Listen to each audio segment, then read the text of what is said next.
Eccentrics, welcome. Today I'm going to be doing a little bit of a controversial list. This is my top 10 regretful fragrance purchases. Guys, if you love any of the fragrances that are on the list today, please don't take offense. This is all just in my opinion. We all perceive scent differently. Some of the fragrances on the list today are not bad scents. Some of them were just a little disappointing for me, and others were flat out fragrances that I just didn't like. If you love fragrance just like I do, please don't forget to subscribe, hit notifications, and like this video. It really does help to support my channel. Thanks, guys. Number 1 on my list is Ultimate Aphrodesiac by Vivamor. Okay, guys, so I've sprayed the test strip with Ultimate Aphrodesiac, and look, the notes in this fragrance sounded unbelievable to me, you know, as a gourmand lover. Unfortunately, though, I didn't get to enjoy 90% of them because the almond note in that fragrance is so overbearing and dominant. It really does overshadow everything else in that fragrance. While I didn't dislike the scent, I actually enjoyed facets of the fragrance. And I do enjoy almond in fragrances too. You know, one of my favorite fragrances is the famous Bum Bum scent by Sol de Janeiro Chorizo 62, which is a very nutty fragrance, but it just wasn't balanced enough for me. The nuttiness, as I said earlier, was way too overbearing, and I didn't even really get a lot of sweetness just because of that semi-sour, creamy almond note. If you are somebody who loves dominant, hard-hitting, you know, nut fragrances, definitely check out Ultimate Aphrodesiac. But for me personally, I was looking for something else, so I did regret the purchase. Number 2 on the list is Venom of Love by Navitus Parfums. Okay, guys, so this one I wrestled with a little bit because I did do a recent review on it because it was a relatively new fragrance. Look, while I didn't dislike this fragrance, I was a little disappointed and there was some regret with buying it. So it did belong on this list, unfortunately.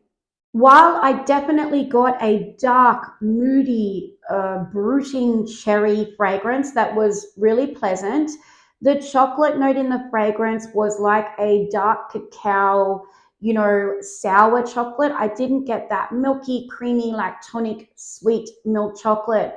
And because it is so cherry dominant, it lent quite medicinal. I think if the chocolate was amped up and it was more of a sweeter, more indulgent, creamy, milky chocolate, I think that would have balanced the cherry medicinal properties out a little bit more and gave it a bit more balance. Unfortunately, though, despite the hype around this fragrance, as I mentioned, it was going to be a slightly controversial list. And please, again, remember, guys, this is all just in my opinion. I did have some regret purchasing the scent, so I had to put it on the list today. The third fragrance on the list is Babycat by YSL. Okay, guys, so another loved and very hyped up fragrance. It had a lot of potential with that cold, beautiful, sophisticated vanilla scent. It really did. I, however, could not overcome the very prominent chemical, artificial, plasticky, almost burnt rubber smell that I got along with it. And it was there for a long time. Like it stayed there with the vanilla, par on par, and at times it even sort of outshone the vanilla. That is my primary reason that I regretted buying Babycat. That cold, spicy vanilla, though, that sophisticated, elevated vanilla was absolutely beautiful, and I'd never picked it up in another scent before. It was just such a shame that that artificial burnt rubber thing was going on, because if not, I would have absolutely loved this scent. I've actually had strangers, like when I've walked past them, comment to one another, obviously not knowing it's me specifically, saying, do you smell burnt rubber, or what is that smell? So clearly I'm not nuts. Number 4 on the list is Pistachio Gelato by Kayali. Okay, guys, so just to let you guys know, I actually did an unboxing, first impression, and wear test the day that I got this fragrance. If you want to go and check that out, please do. So while this fragrance was not a bad scent, I actually didn't mind the scent itself. It was a light, airy, kind of maybe semi kind of gourmand, call it a summer gourmand maybe. But in my opinion, it wasn't worth the money that it cost. The scent notes would lead you to believe that this was a sweet, sticky, hardcore gourmand lover's dream of a fragrance, and it just wasn't that. Had I have known what it smelled like, despite actually not minding the scent itself, I wouldn't have purchased it. It was a lot lighter, a lot fresher than I, generally gravitate towards.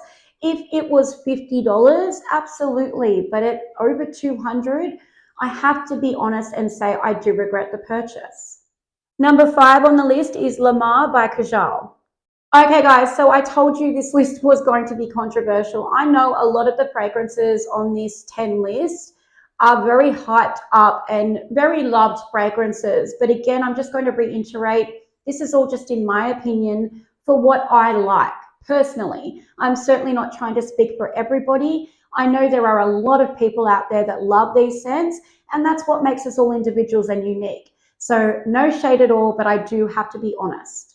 While again, there were elements to this fragrance that, oh my gosh, were honestly so beautiful, like that grilled, zesty, wake me up, char grilled apple pineapple smell that I've never been able to find in another fragrance. I mean, it was epic. I loved that part of it.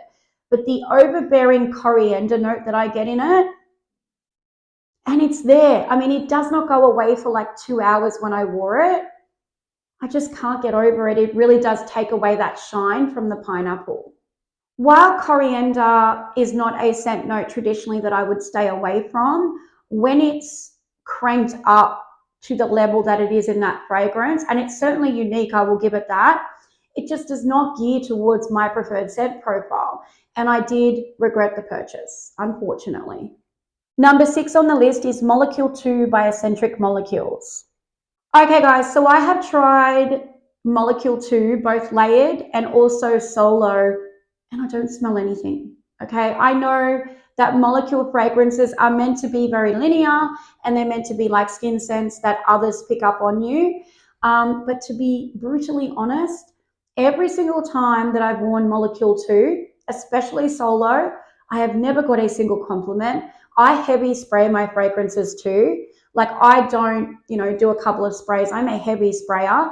So if anybody was going to pick it up, it would, happen. And I've never had anybody approach me and say to me, geez, what is your scent? You smell amazing. Like I do so with so many other of my fragrances.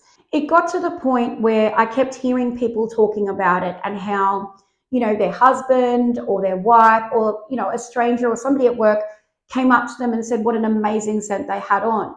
So I actually went to family members and friends and I heavy sprayed it and asked them, do you like this fragrance? And every single time they either said one of two things. You're not wearing anything, or no, I don't. It's like a musty, weird, I don't enjoy it. So that kind of made my mind up. I would never invest in another molecule fragrance again. And maybe it does work for other people out there, but it certainly didn't work for me. The 7th fragrance on the list is Angel by Muglier. Okay, guys, so I know this fragrance out there has people who either love it or hate it. I'm definitely in the boat of people who hate it. I really dislike this fragrance.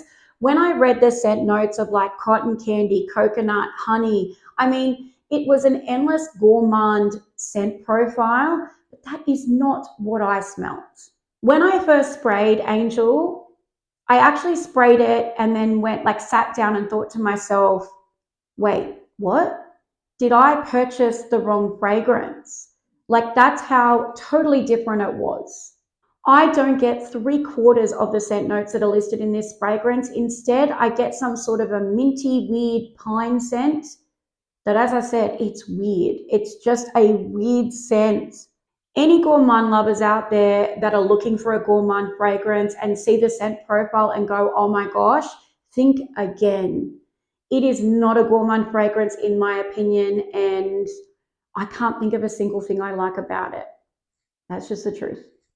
The 8th fragrance on the list is Torrid Day by Oakcha. I tried this in a Discovery Set review not long ago, if you guys want to go and check that out, the Oakcha review, and I loved it. It reminded me more of a vanilla, creamy chai latte than the original Tobacco Beanie did, which I was not a fan of, by the way. I actually purchased it and returned it. But once I actually bought the bottle and started wearing it, that's where the fragrance changed on me. I found that the tobacco note in the fragrance got more masculine and more stale on my skin. And it was reminiscent more rather than fresh unsmoked tobacco leaf of me sitting in a dirty ashtray. I even had a lady come up to me and ask me to check the back of me to make sure I hadn't sat in an ashtray. I mean, there you have it. The vanilla wears away really quickly on my skin, and I think that's what the problem is, because in the discovery set, obviously it's a smaller vial, I got a lot of vanilla. In the actual scent, the vanilla kind of dropped off really quickly, and I was left with almost a stale ash-like tobacco, not a fresh, wet, unsmoked tobacco leaf. So I would never purchase this scent again, and I regret buying it. Number 9 on the list is Changing Constance by Penhaligons. Okay guys, so Changing Constance again had a very promising scent profile, and the difference with this one is that I actually really enjoyed that cardamom pimento caramel scent. My major issue with this fragrance was the, oh my gosh, like the poor performance. This scent becomes a skin scent within minutes on my skin at least.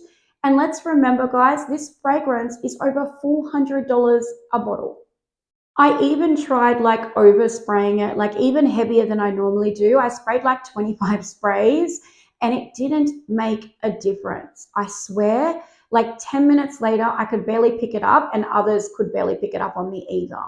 I actually left it sit on my shelf. It's just there for about a 6-month period to mature and macerate. And again, it made no difference at all. If this scent had better performance and lasted longer than 10 minutes on my skin, in terms of a beautiful caramel pimento kick scent, it would have been epic. Honestly, I love the scent, but I cannot justify over $400 a bottle for a fragrance I can't smell after 10 minutes. So I definitely regret buying this one.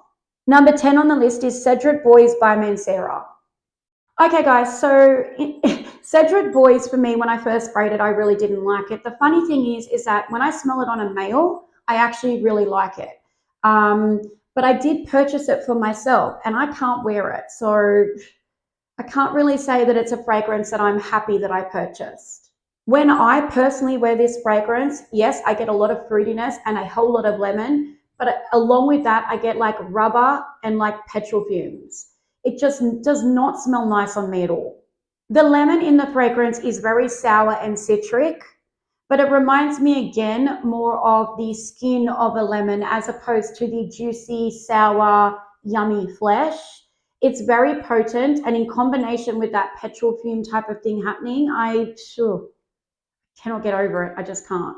To be real here, it actually, whenever I smell this fragrance, it reminds me of, a gorgeous man working under the hood of a car and getting all greasy and sweaty. And that's why I think I like it on a man. But this fragrance is meant to be unisex.